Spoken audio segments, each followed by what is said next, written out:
Hello there, you motorsport fans. How is everyone doing today? We have got an exciting episode for you today. First episode of Lap After Lap. Isn't that exciting? Today, we're going to be having a little bit of a deep dive into could Lando Norris have won the 2024 World Championship? Now, obviously, if Logan Sargent had won every race, he would have been champion. We're not going to look at it like that. We're going to look into it, into a deep dive into each race, some more than others, on if mistakes either Norris made or McLaren made could have changed the way the championship played out. Obviously, Max won it last time out in Las Vegas, becoming four-time world champion, and after today's fairly dominant Qatar sprint win for McLaren, we're going to be looking into what are the chances that Norris had an actual chance at winning the championship. So whether you're a new to motorsport, a veteran of motorsport, strap yourselves in because we've got a good episode here for you today.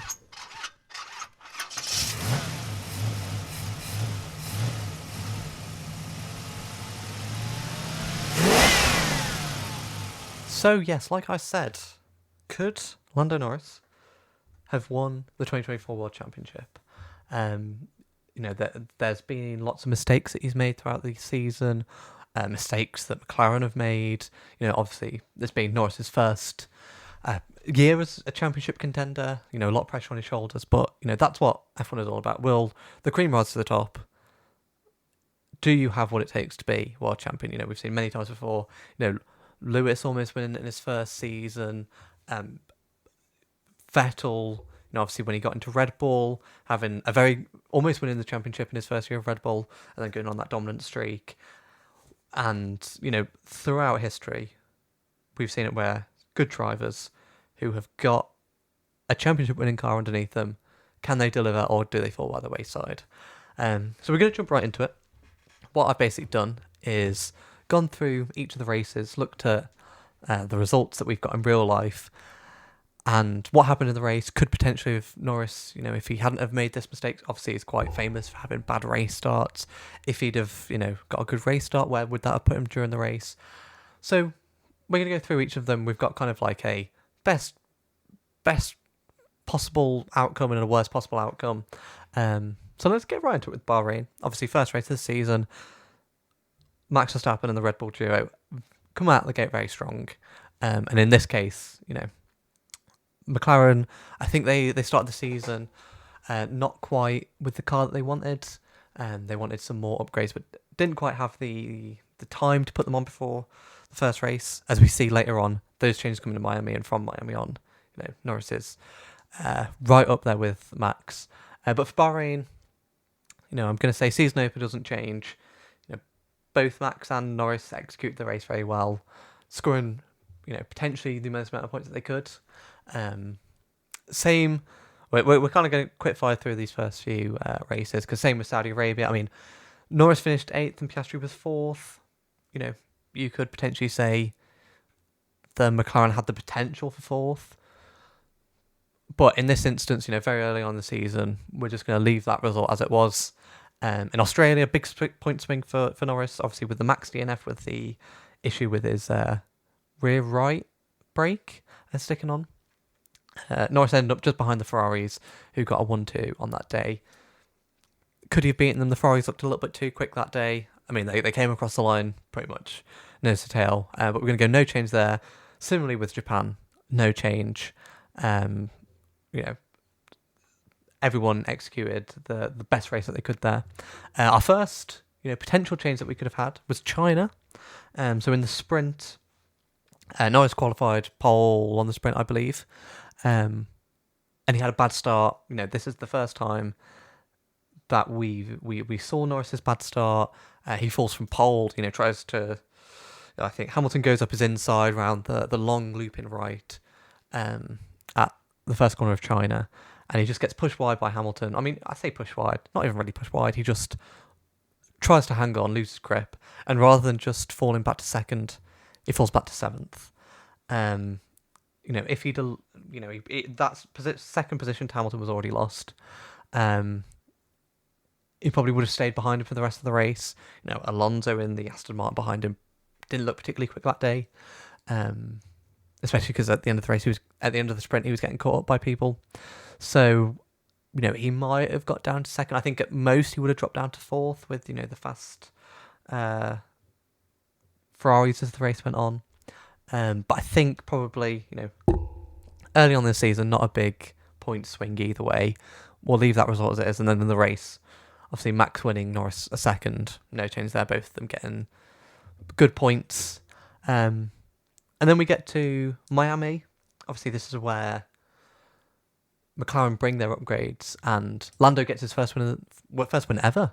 You know, he is fortunate with the safety car, but he did have the pace out there, and he had the pace to stay ahead of Max. Pulled out, you know, a gap, whether that be tyres, performance. Lando won on that Sunday. In the sprint, you know, he was unfortunate.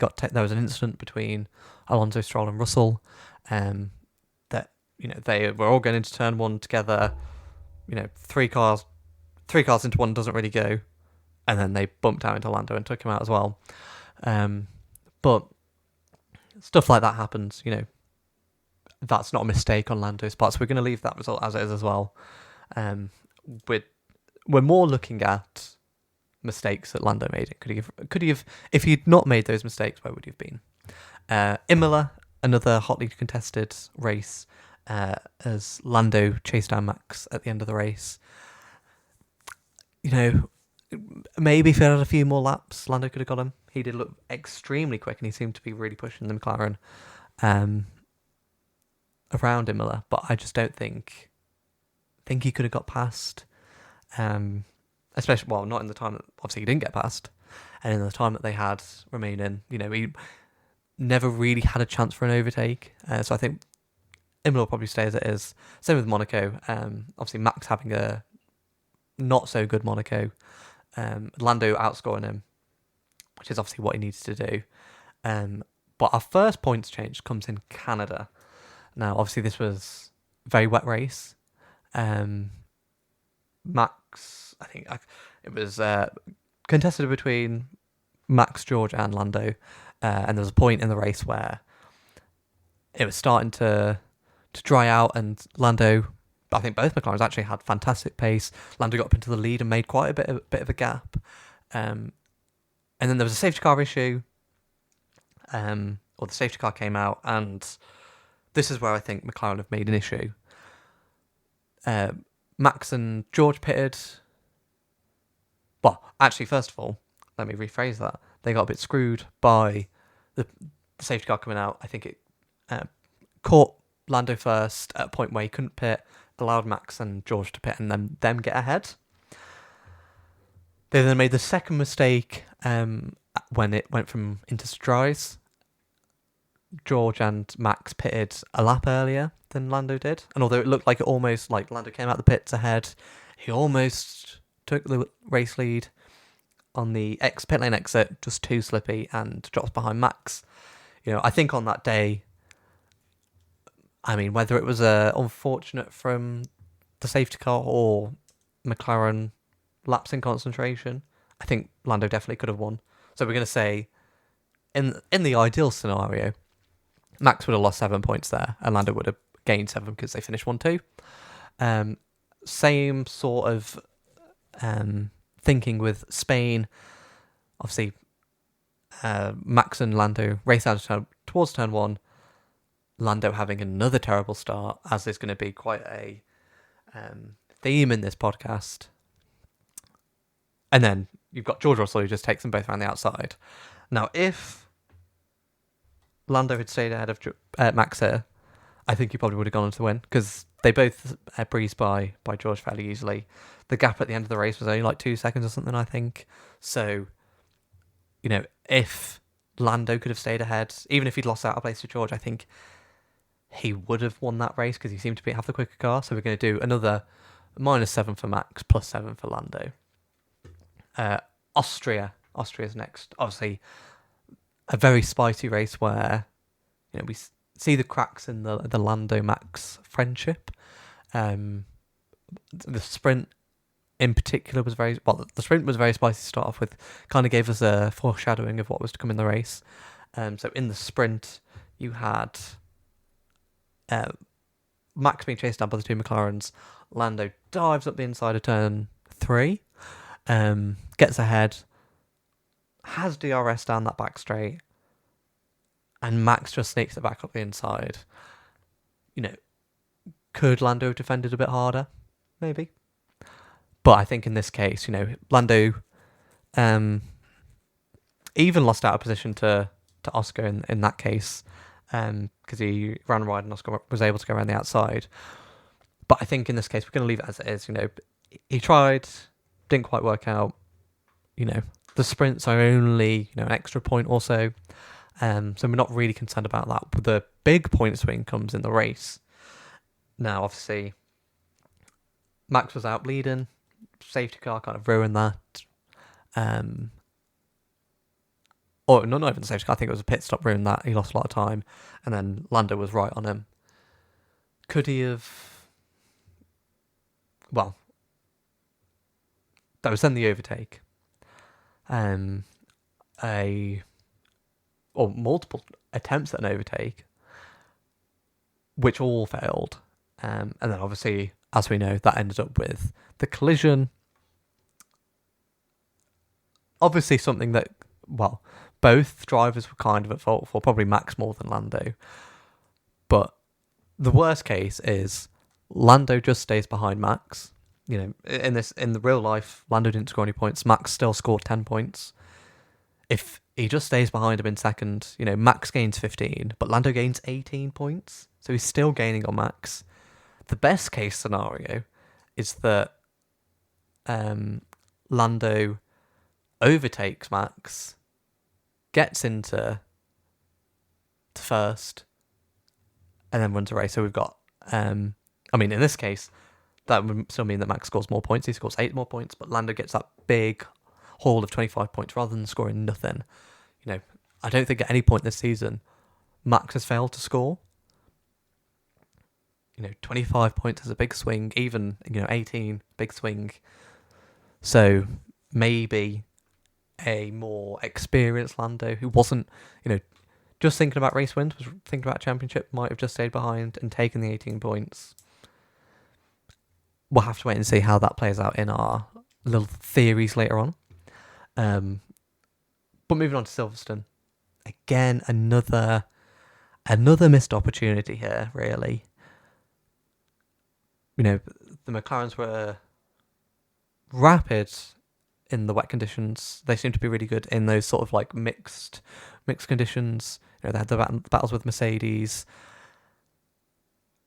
And then it switches to dries and they just put Lando on the wrong tyre. Obviously they think that it's the right tyre at the time.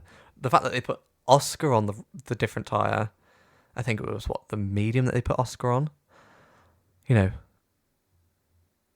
That was the better race tyre. The harder the tyre there was the better race tyre. And obviously I think they've obviously gone for a softer compound because, it's wet. They want to try and, obviously, typically when you've got less grip, you want the softer tyre. But towards the end of the race, Oscar was rapid. And Lando's lost second to Max.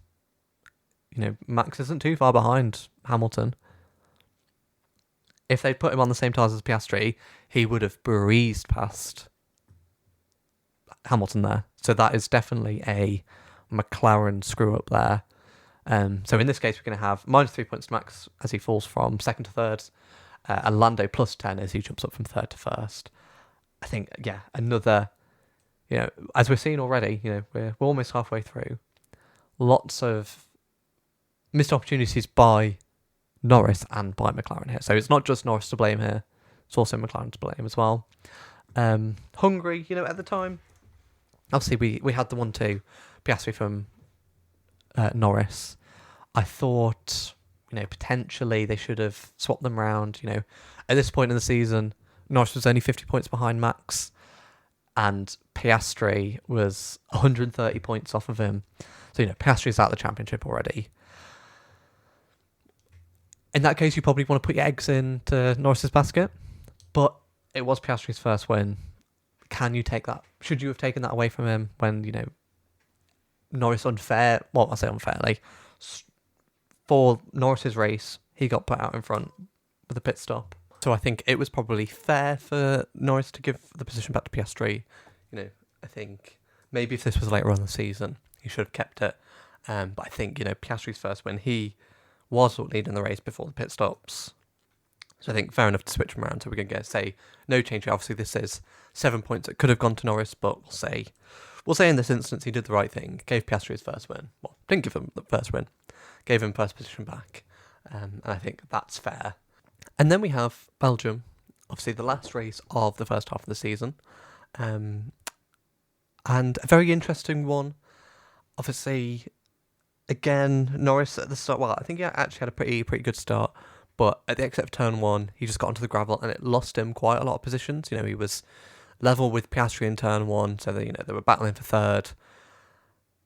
And then he just fell down to 7th, and from there, he stuck behind, not necessarily slower cars, but, I feel like all the top teams there were running at a very similar pace. And if he'd stayed ahead, if he just stayed behind Piastri, he probably would have just followed him home for 4th. And, at the end of the race, obviously, we had Russell doing a 1-stop, everyone else doing a 2-stop. And right at the end, Russell came across the line, followed very closely by Hamilton and Piastri. So, Norris could have quite easily been right up there as well. Obviously, with Russell's disqualification after the race for being underweight. If Norris crossed the line 4th, he would have jumped up to 3rd. And a nice little podium there for him. But this one's a bit harder to tell because, if he had stayed ahead after turn 1, would he have stayed ahead of, the Ferraris? Could he have stayed ahead of Piastri? I think, in this case, we're going to have a best case and a worst case. The best case is that Norris, finishes 4th. Obviously, that then bumps him up to 3rd after Russell's DQ. So he would have gained 4 points. Max would have had no change. And in the worst case, we'll just say the results stay the same. So that leads us to the mid-season break. And we'll do a little breakdown of what our best and worst cases are. So in reality, we had Max leading the World Championship on 277 points, with Lando on 199. So that's a points difference of 78 points. Theoretically, if we take into the best case scenarios, so Lando winning Canada, winning Spain, winning the Austria Grand Prix, winning Silverstone, and getting a podium at Belgium, it means that Max would have only scored 268 points, and Lando would have scored 252, which means the difference would have been 16 points. That's 60 less points than what he was on. Even in the worst case scenario, so obviously we have Lando winning Canada, Spain. Let's say he's 6 behind Max at Austria and just scores 2nd. Obviously that would mean that Max would score the win, but he's still in this instance he's still outscoring the amount of points that he would have gained if he'd won at Silverstone, and then say Belgium was exactly the same. It would have meant that Max was on 275 points, so 2 less than what he was actually on, and Lando would have been up from 199 to 241 points, being a points difference of 34 points. More than half of what he had in real life. So even in a worst best case scenario, obviously, for him to get here, he would have had to have not made some mistakes. McLaren would have had to be on the ball a bit more with strategy. The championship is still very much on. It's not a Hail Mary at this point to try and catch up. 16 points, that's a very easy swing. Even 34, one race where Max doesn't score points, or as we come to see with the Red Bull dipping in performance a lot, that is very easy to be caught up. So I think at this point of the championship, it's very much could have still been game on. So we'll start to look at the second half of the season now. So we started off with Zandvoort, Max's home race, where Lando again having a shocking start, but the McLaren had so much pace there. A very McLaren, or a track that plays to the strengths of the McLaren. He was able to pass Max down the start-finish straight and went on to just dominate that with the win. Obviously, no change there because Lando scored the best he could. Max scored the best he could with first and second, respectively. So not really too much to say about that. On to Monza. Ferrari kind of steal a victory away from McLaren here. McLaren looked very much in the driver's seat to win that with Ferrari close behind. But with both Ferraris doing a one-stop, obviously, we had the kerfuffle at the start with Piastri overtaking Norris. Should that have happened? I would argue at this point of the season, probably not. Or we should have given it him back. Because, at this point, we're a few races on from Hungary. Piastri's already won his first race. At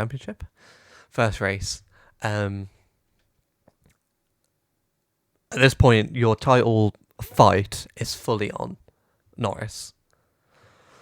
So if they just swapped them around there, could he have won? I feel like Norris might have run into the same issue that Piastri did with Leclerc doing the one stop.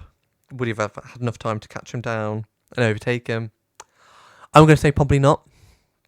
But we did have an instance where, Leclerc won from Piastri from Norris. And in my opinion, Piastri should have dropped back and given Norris second, second or third. I'm going to say, who really cares? You're on the podium. It's not a race win. Does it really matter if you come second or third? Especially when you should be pushing for your lead driver.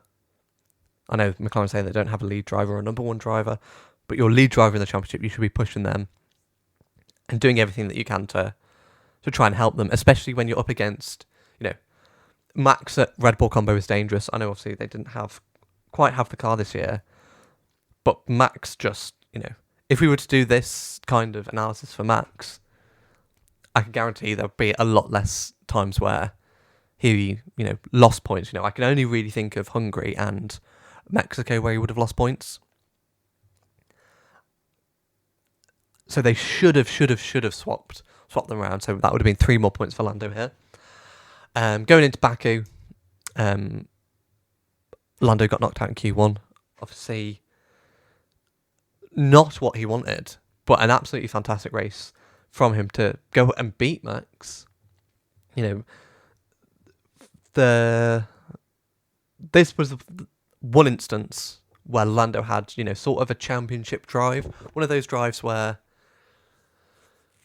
Max has had them, Lewis has had them, Vettel has had them, where everything just comes together and you're just on form that day. Obviously he didn't win the race, it's not about that, it's about beating Max. And he did that in this race, especially from starting so far back. So I think that was a really good drive from here. No change in this instance. Singapore, again, no change. Lando won by 20 seconds from Max. Great win. The one thing I will say here is, this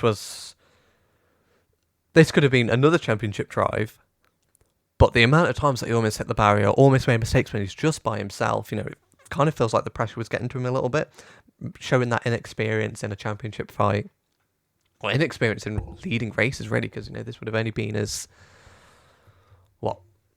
second race win? Did he win anywhere else? Yeah, this would only have been his second race win, so... And that's crazy to think of all the missed opportunities that he had, He could have been on 5, 6 wins at this point, but he's only on his second. So we're going to say no points change here. Then we move on to Texas, obviously. Another flashpoint of the season. No change in the sprint. Max won, Lando was third. Probably the best that they could all do there. Max drove a brilliant sprint there. But in the race, we obviously had Lando trying to overtake Max towards the end of the race. Going around the outside, Max pushing him wide.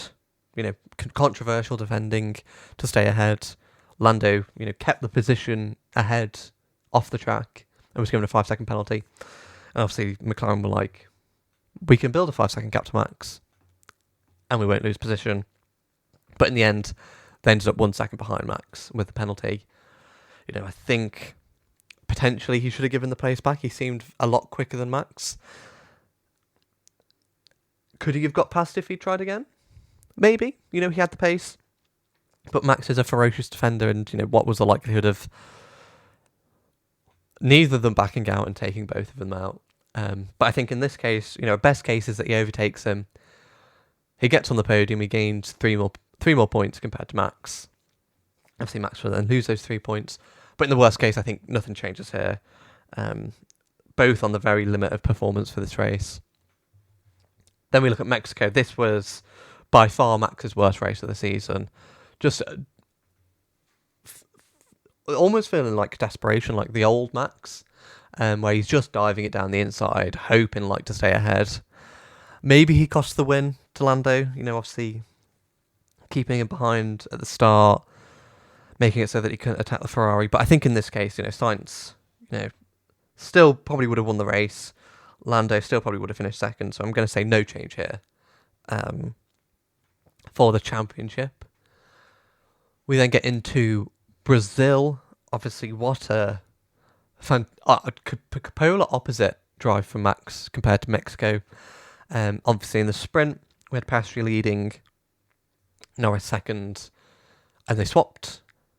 Yep, good decision there by McLaren. Obviously, it's only 1 point, but, in a championship fight against Max, 1 point is everything.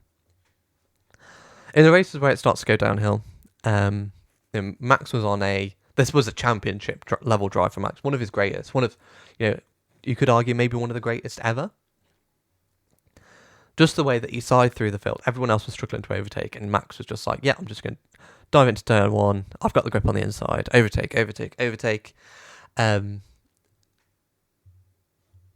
So we have the first issue of the pit stop for George and Lando. Obviously, torrential rain. In the past, I've been very vocal about, I think the FIA should, when it's raining, let them go out there. They're the best drivers in the world. But even my opinion on that, I think it should have been red flagged before that. The amount of water that was coming down was absolutely insane. But Lando and Russell both pitted. The Alpines and Max stayed out, and then waiting for someone to crash effectively. Someone did crash. I think, you could argue that they could have stayed out, but I think that's a bit unfair because, on the new tyres, they were so quick, and if someone didn't crash, they would have passed, the Alpines and Max. And in that instance, when it is pouring down with rain, if you're not confident that you can keep it on the track, it might have been a few more laps and Max could have thrown it off. It was that wet. So I think that was a correct decision there. But then we have the mistakes start to creep in. The first restart, Norris goes wide at turn 4 and loses place to George. So he falls from 4th to 5th. See, not ideal, mistake completely by himself. And on the second restart, safety car restart, he goes into turn 1 and drops another 2 places behind Oscar. Obviously Oscar then gives him that place back because he's fighting for the championship. But if he hadn't have gone wide in either of those cases, he would have at least finished 4th. And he might have even got Gasly, because Russell was right on Gasly at the end of the race. Maybe he could have got him. But I think in this case, the best case scenario is no change for Max. I think he wins regardless. But Norris, he could have scored 7 more points if he finished 3rd. In a worst case, he would have scored 4 more points for finishing 4th. So this means going into Vegas. Obviously, in real life, Max was on 393 points. And Lando was on 331 points, so 62-point difference. So Lando needed to outscore Max by 3 points to keep the championship alive, because there's only 60 points remaining in the final 2 races and the sprint. Would he have done that? I mean, obviously he didn't do that, but if he had beaten by 3 points to keep it alive, it then means that Qatar, he would have had to outscore him by 20, 25 points to keep it alive and take it to Abu Dhabi. But the best case scenario, very interesting. So we have Max on 381 points. So obviously this takes into account, where if he didn't win in Canada, didn't win in Spain, didn't win in Austria, lost a position in Silverstone. And then in the second half of the season, he doesn't really have any changes, apart from maybe Texas, if Lando had overtaken him at Texas. Max would have been on 381 points. Lando would have been 16 points ahead on 397. So if you just, obviously we're talking about, the difference between winning 2 races.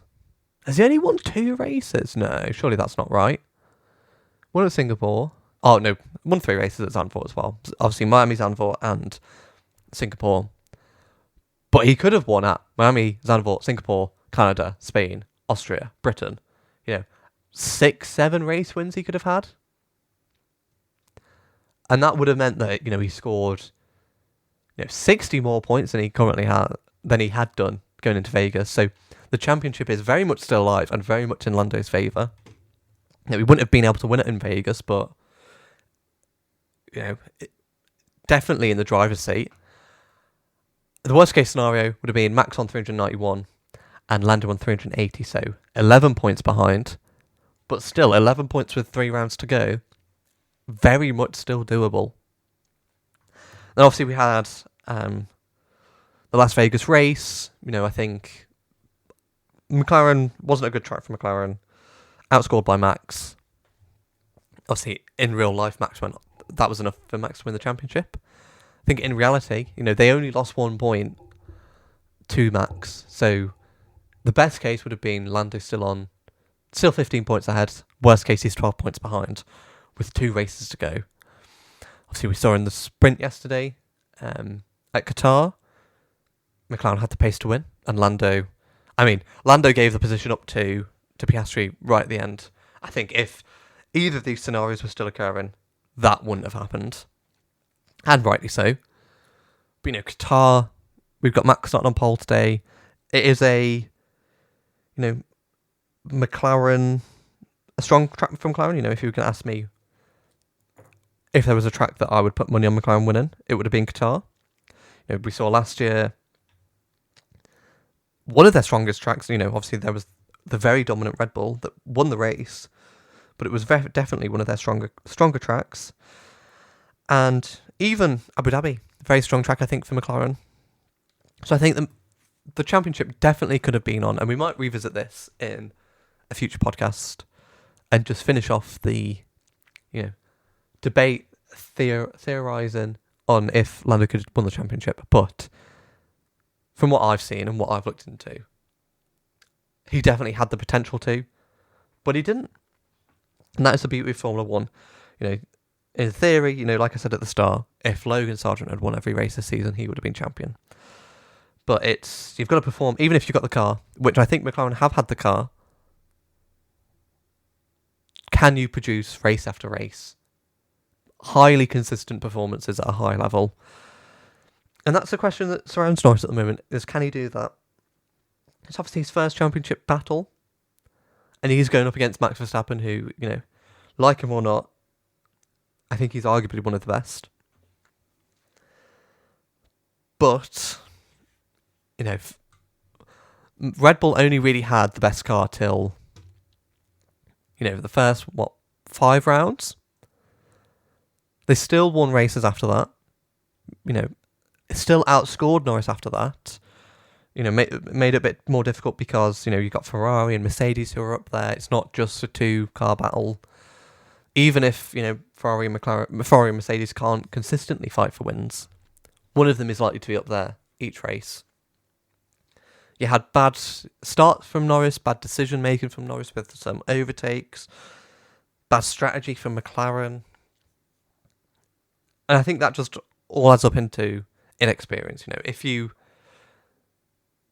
ask me, can Lando Norris become champion? I mean, sure. If he's got a car like, say McLaren next year build a dominant car like Red Bull did in 2023. I mean, the ball is very much in Lando's court to win there. I think at the moment he has the consistency over Piastri. Obviously, it's only Piastri's second season, and I'm already mightily impressed with him. So I think he could win in that case, but could he win a title fight against, Max Verstappen? Maybe if the car was as good as it has been from the very start of the season, he could have done. But Max and all the great champions are good, not because of their good days, but because of their bad days. You know, at no point this season has Max not scored. Well, apart from a DNF, which wasn't his fault, he's not scored points. He's always maximised what he can do with the car. Even if the car can only achieve 6th, he's getting 6th. Whereas, there's times, earlier on in the season, Saudi, Norris was 8th, Piastri was 4th. Arguably should have been the other way around, or at least the car had the pace to be up there. So many times the car's had the pace to win, and he's just missed out on opportunities again and again and again. So I think Lando needs to do some work over the Christmas break, over the winter season, come back next year. He clearly has the pace. One lap in race stints, he has the pace. He just needs that consistency and, get out of his own head, really. He's very tough on himself and he beats himself up quite a lot.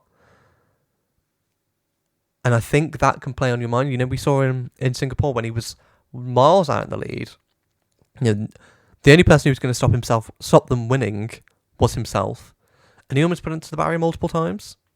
So I think he needs to, whether it's I'm trying to think what the word is, like some sort of emotional coach. I know Romain Grosjean has had them before. Some of the drivers have benefited from them to just help them process, bad results and how to stay calm. I think he has the potential, but I think in a straight fight with Max, he loses. And I think that's the case with most people. I think you need to have a substantially better car than Max does to beat him, and then you put him on the edge of, bringing out more performances like in Mexico, where he's just reckless and just trying to do anything that he can to stay ahead. But yeah, I think we'll wrap that up there. Obviously, I might come back to this in a few weeks' time, just to approach it on the introduction of another podcast, just to see, what would have happened if he was still in this championship fight, and we had Qatar and Abu Dhabi. Obviously, I think Qatar's today, Abu Dhabi's next week, I believe. But no, if you did enjoy that, I'm trying something new out here. No words, something new out here. So if you did enjoy, be sure to follow, be sure to like, be sure to let me know down below in the comments what you thought. If there's any topics you want me to talk about, I've got a few in mind. I've got some. I'm going to be starting a series called The Perfect Formula, and it's my ideas of what would make Formula 1 the best that it could be. Obviously we've got big rules change in 2026. There's lots of debate about tracks and how races should be formatted. So I'm going to be, doing a little series to break down my personal views on them. I'm going to be doing talks about, maybe ranking motorsport categories, what I think are very good races to watch or racing categories to watch. Why I think that maybe, if you're purely an F1 fan and fancy dipping your toes into something else, maybe that might be of benefit for you. But if you have anything that you want me to discuss or anything that you want to get my thoughts on, just drop them down below and I'll be sure to have a look at them. I'm going to be keeping a good eye on this podcast, see how it does, because it's something that I've been thinking about doing for a little while. So I hope you guys enjoy. I hope you have a wonderful day. I hope, obviously I'm recording this Sunday morning of the Qatar Grand Prix, so I hope you enjoy the Qatar Grand Prix and that it's a good fun race. Obviously from the sprint yesterday, I think the sprint was a bit not the most exciting, so hopefully today with some strategy, it's a bit more exciting for everyone. I hope you enjoy the rest of your day, and I will catch you next time.